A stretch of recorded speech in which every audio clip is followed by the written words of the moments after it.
Hey everyone, and welcome to Clear Signals, your monthly AV dose of clarity straight from the Almo experts. Hey, we're your hosts. I'm John. And I'm Keith. And this month, we're lighting up the conversation about DirectView LED. See what I did there? So this is one of the fastest growing displays in the corporate space. Joining us this month, and don't hold it against him, is Buffalo Bills fan Tom Keefe. Yes. Tom, tell us a little bit about your role at Almo. Hi, everybody. So first and foremost, go Bills. As mentioned, I'm Tom Keefe. I'm the category manager for LED. And my job here is basically to be all things LED for everybody. So I am our resident expert. If you ever have any questions about the technology, I'm the guy to come to. So let's dive into the big question when determining the right DirectView LED to look at to purchase the spec. What is pixel pitch and what do I need to know about it? Sure. Well, I'm not going to get too far into the weeds on it, but pixel pitch generally is just the distance between the pixels. So 1.5 is going to be 1.5 millimeters, 10 is going to be 10 millimeters between the pixels. The important thing to remember when dealing with pixel pitch is how far away is the viewer from the display. And there's calculations and things available of that nature that certainly I can help you with, and I can lead you in the right direction. So when we're planning for these larger projects, especially, what should we consider and what should our partners be considering when it comes to power, when it comes to heat source management, and things of that nature? Sure. Well, for power, the guesswork is really taken out of it. Anytime you get a quote from us for, any kind of dvLED project, all the power diagrams are going to be there, so you know what you're going to need in advance. And in terms of heat, really not much of an issue with the newer LEDs, and certainly the ones for indoor that we focus on. The heat is generally dissipated off the front, so it's not something that really needs to come into the conversation.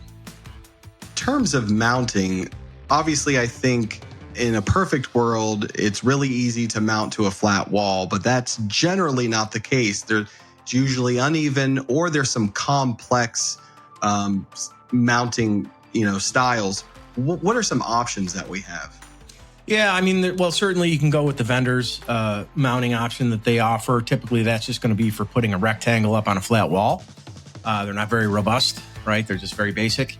If you have anything beyond that, if it's ceiling mounted, if it's floor mounted, if you have curves or different shapes, we have partners like Peerless, like Chief, with dedicated support for both of those vendors, and we can put together solutions really for any kind of application that you run into.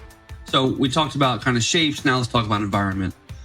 Best types of LED, best use case for SMD, for chip on board, for micro LED. When is best used best? Sure. So you kind of mentioned the three. There's SMD, COB, or chip on board, and then micro LED. The first thing is SMD is a fine product. It's been around the longest. It stands for surface mounted diode, and those are going to be the lowest cost with really good color uniformity. Chip on board, you're going to get a little more by way of performance in terms of contrast. And the important thing there is it's glued, so to speak, or coated to the pixel card, which means any impact to the display, physical impact, either by an object or a human, is going to be mitigated in terms of the damage it might cause. The third that you mentioned, micro, that's going to be the kind of newest and greatest technology. Those are very small LEDs, and in a nutshell, because they're so small, there's going to be more black in the background, and that's going to create for higher contrast ratio. Nice. So I know with installation of DirectView, sometimes it can be a little fragile when installing. How important are industry standards and industry certifications when it comes to installation of DirectView LED and then warranty? Sure. Yeah, it's very important. Typically the warranties are going to cover product defects.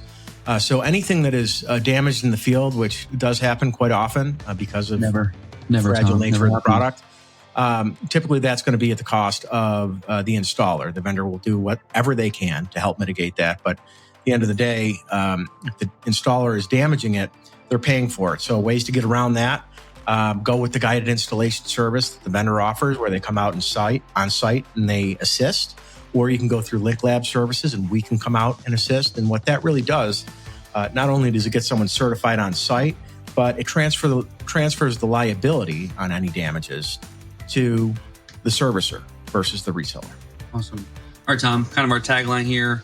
What is your clear signal for success when it comes to direct view LED and installation? My tagline for success, that would be probably don't go it alone.